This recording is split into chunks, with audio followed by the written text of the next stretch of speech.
आज हम सुनेंगे कहानी सर्वमंगला। किसी समय गांव में एक निर्धन ब्राह्मण रहते थे। उनका नाम था देवीचरण। देवीचरण बड़े भले आदमी थे और वे अपने समूचे हृदय से जगन माता को प्यार करते थे। वे जगत जननी की उपासना दुर्गा के रूप में करते थे। बहुधा लोग देवीचरण को चंडी पढ़कर सुनाने के लिए कहते, बदले में वे उन्हें अन्न वस्त्र प्रदान करते। इस प्रकार देवीचरण को पर्याप्त खाना कपड़ा मिल जाता। वे अपनी पत्नी और कन्या के साथ आनंद पूर्वक जीवन निर्वाह करते थे। भले ही वे लोग बड़े निर्धन थे, पर उसका उन्हें कोई दुख न था। देवीचरण की कन्या बड़ी ही रूपवती थी और उसका स्वभाव भी बड़ा अच्छा था। उसका नाम था सर्वमंगला। उसके माता पिता ने अपनी सामर्थ्य के अनुसार उसे सब कुछ सिखा दिया और उसने भी चटपट सब कुछ सीख लिया। वह बड़ी मेहनती थी और जो कुछ भी करती सुचारू रूप से करती। धीरे धीरे सर्वमंगला विवाह के योग्य सयानी हो गई।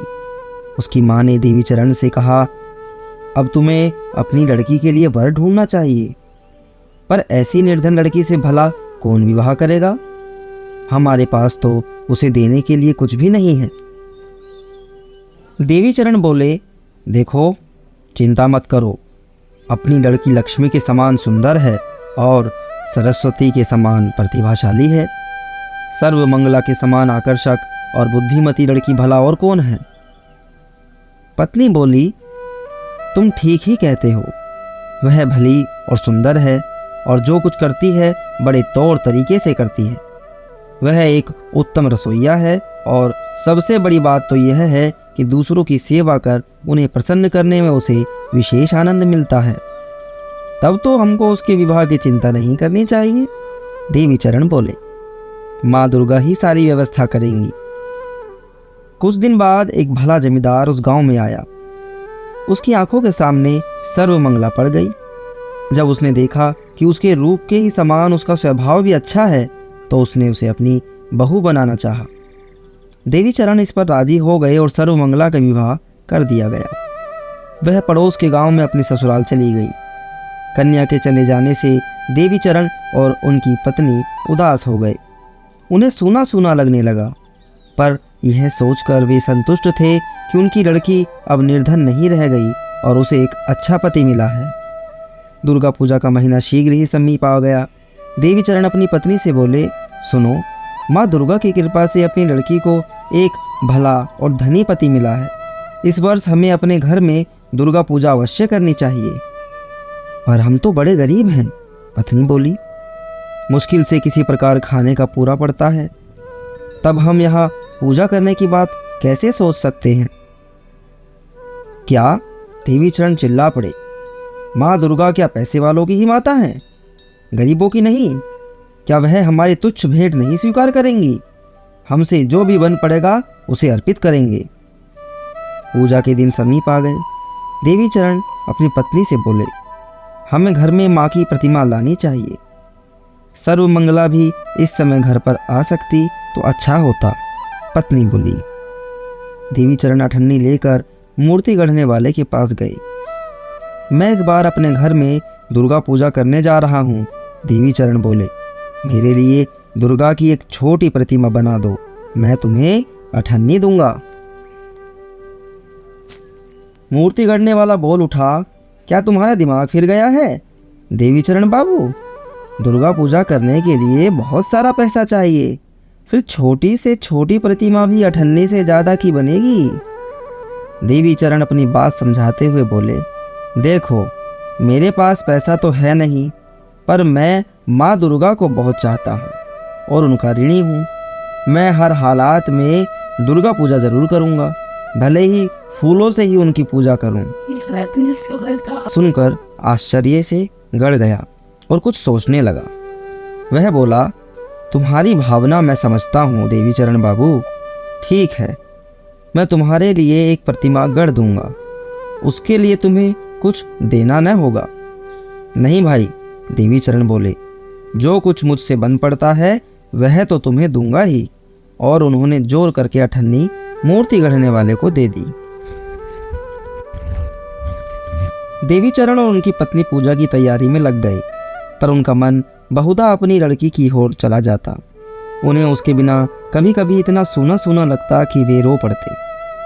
अब तो उसे वे लोग हमारे यहाँ नहीं आने देंगे, देवीचरण बोले, क्योंकि वही उसे बहुत व्यस्त रहना होगा। वे लोग पैसे वाले आदमी हैं और दुर्गा पूजा बड़े पैमाने पर करेंगे। सर्वमंगला उन लोगों के लिए बड़ी सहायक होगी। हमें उसके बिना काम चला लेना होगा। पर दूसरे ही दिन देवीचरण की पत्नी बीमार हो गई। वह रोने लगी। अब क्या होगा? कल से पूजा शुरू हो जाएगी और इधर मैं खाट पर पड़ गई हूँ। कौन रांधेगा? कौन हमें मदद करेगा? ओ सर्वमंगला, हमें तो तुम्हारी ज़रूरत है। देवीचरण अपनी पत्नी को सांत्वना देने लगे। वे बोले, चिल्लाओ नहीं, मैं अभी सर्वमंगला के घर जाता हूँ। तुम बीमार हो, इसीलिए शायद उसके ससुर उसे यहाँ आने दें। देवीचरण सर्वमंगला के घर गए, पर उसे पिता के साथ जाने की अनुमति न मिली। उसके ससुर ने देवीचरण से कहा, मुझे इसके लिए बड़ा खेद है, पर मेरी पत्नी इसके बिना काम चला ही नहीं सकती। उदास और चिंतित हो देवीचरण ने अपनी लड़की से विदा ली और अपने घर के लिए रवाना हुए। चलते चलते वे मन ही मन माँ दुर्गा से बातें करने लगे।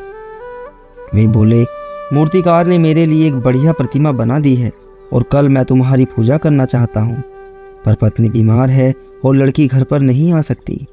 मैं कैसे क्या करूँगा? उसी समय देवीचरण ने सुना कि पीछे से कोई उन्हें बुला रहा है। उन्हें लगा कि यह तो सर्वमंगला की आवाज़ है। वे रुके और उन्होंने पीछे लौट कर देखा। अपनी लड़की को जल्दी जल्दी अपनी ओर आते देख वे आश्चर्य से भर गए। सर्वमंगला चिल्लाई, पिताजी रुकिए, मैं आपके साथ घर चल रही हूँ।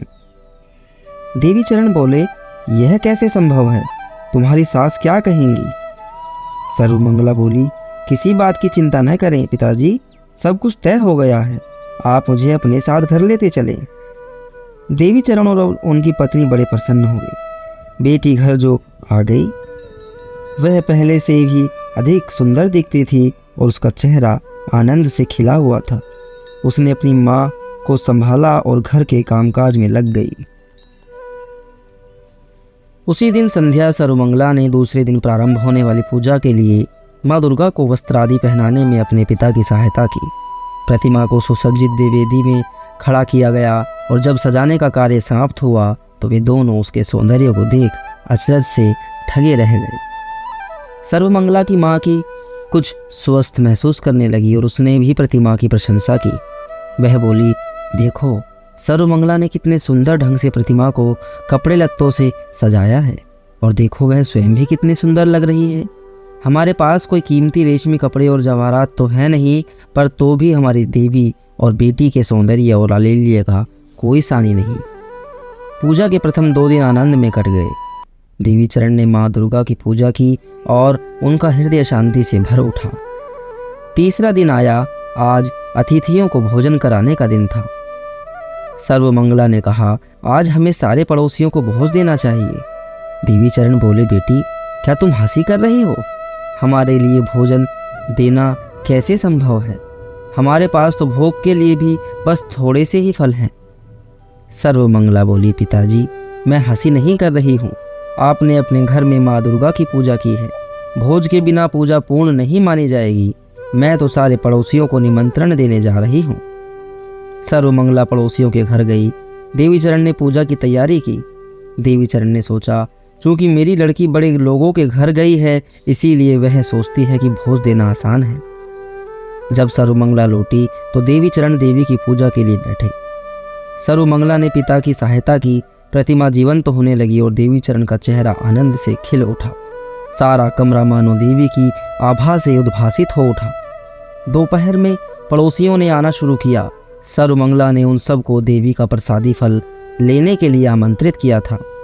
देखो तो लड़की ने कैसा बचपन किया है, देवीचरण बोले। वे बहुत चिंतित हो रहे थे। जब पड़ोसी देखेंगे कि हमारे पास उन लोगों को देने के लिए कुछ नहीं है तो हमारी कैसी गत बनेगी, पत्नी चिंतातुर हो बोली। पर सर्वमंगला ने दृढ़ स्वर से बोला, अब तुम लोग चिंता करना छोड़ो भला, यह सब मुझ पर छोड़ दो। मैंने उन्हें निमंत्रण दिया है और मैं उन सबको प्रसाद दूंगी। देवी चरण ने अतिथियों का स्वागत किया और फिर वे जाकर माँ दुर्गा के सामने बैठ गए। माँ रक्षा करना, माँ लाज रखना, वे बार बार प्रार्थना करने लगे। वे प्रतिमा के सामने ही बैठे रहे क्योंकि अतिथियों का सामना करने में उन्हें संकोच हो रहा था। सर्वमंगला ने अतिथियों को बिठाया और उन सब को माँ दुर्गा का प्रसादी फल बांटा। उसने कहा, मेरे पिता निर्धन हैं, इसीलिए वे आप लोगों को एक बड़ा भोज नहीं दे सकते। यह उनका सौभाग्य है कि आप लोग आए। कृपया आप सब यह फल प्रसाद ग्रहण कीजिए। अतिथिगण फल खाने लगे। कैसा स्वादिष्ट फल है, वे आश्चर्य से बोल उठे। हमने कभी ऐसा फल नहीं खाया। इसका छोटा सा टुकड़ा ही इतनी तृप्ति दे रहा है, यह एक बड़े भोज से भी बढ़िया है। अतिथिगण पूरी तरह संतुष्ट और हर्षित हो अपने अपने घर लौट गए। उन्होंने सर्वमंगला और उसके माता पिता के प्रति अपनी हार्दिक शुभकामनाएं व्यक्त की। देवी चरण ने पूछा, क्या अतिथि लोग चले गए? वे मुझ पर हंसे या मुझे कोसा? सर्वमंगला बोली, ऐसा कुछ भी नहीं हुआ, बल्कि वे तो बड़े प्रसन्न दिखे। सर्वमंगला की माँ ने कहा, आश्चर्य की बात तो यह है कि अभी भी आधा प्रसाद बाकी पड़ा है, फिर भी सबने छक्कर प्रसाद पाया। हाँ, अचरज ही लगता है। माँ दुर्गा ने हम पर कृपा की है। उनके नेत्रों में आनंद अश्रु छलक पड़े। दूसरे दिन पूजा पर्व की समाप्ति थी। माँ दुर्गा आज घर छोड़कर चली जाएंगी, इस विचार से देवी चरण उदास हो गए। वे प्रतिमा के सामने बैठकर देवी को खिचड़ी, दही और फल का भोग लगाने लगे। देवी चरण आंखें मूंद कर बैठे हुए थे। वे सर्वमंगला को कमरे में प्रवेश करते न देख पाए। सर्वमंगला देवी के नियमित लगाए गए भोग को चुपचाप खाने लगी। जब देवी चरण ने अपनी आंखें खोली तो उन्हें यह देखकर धक्का लगा कि उनकी बेटी भोग को खाकर उच्छिष्ट कर दे रही है। यह क्या कर रही हो बेटी? वे चिल्लाए। बिना एक शब्द कहे सर्वमंगला वहां से भाग गई।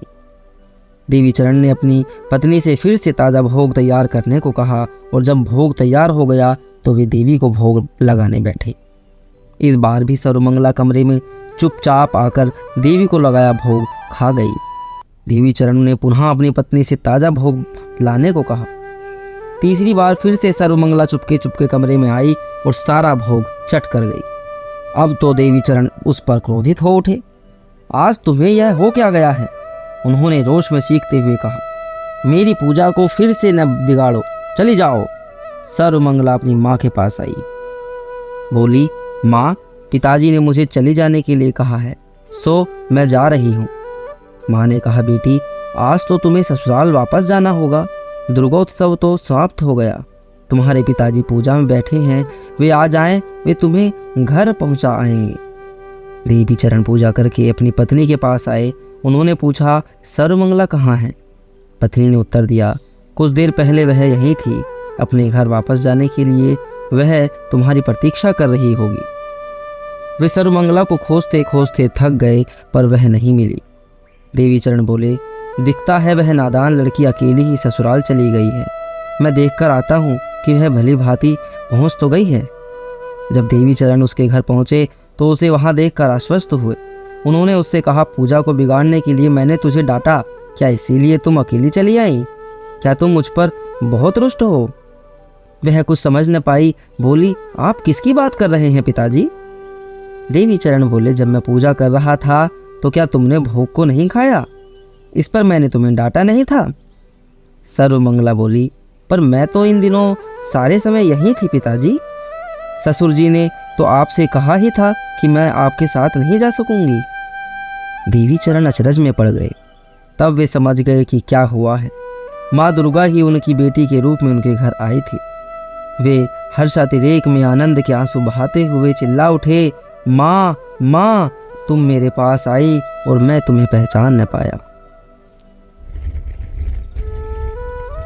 कैसी लगी आप सभी को ये कहानी?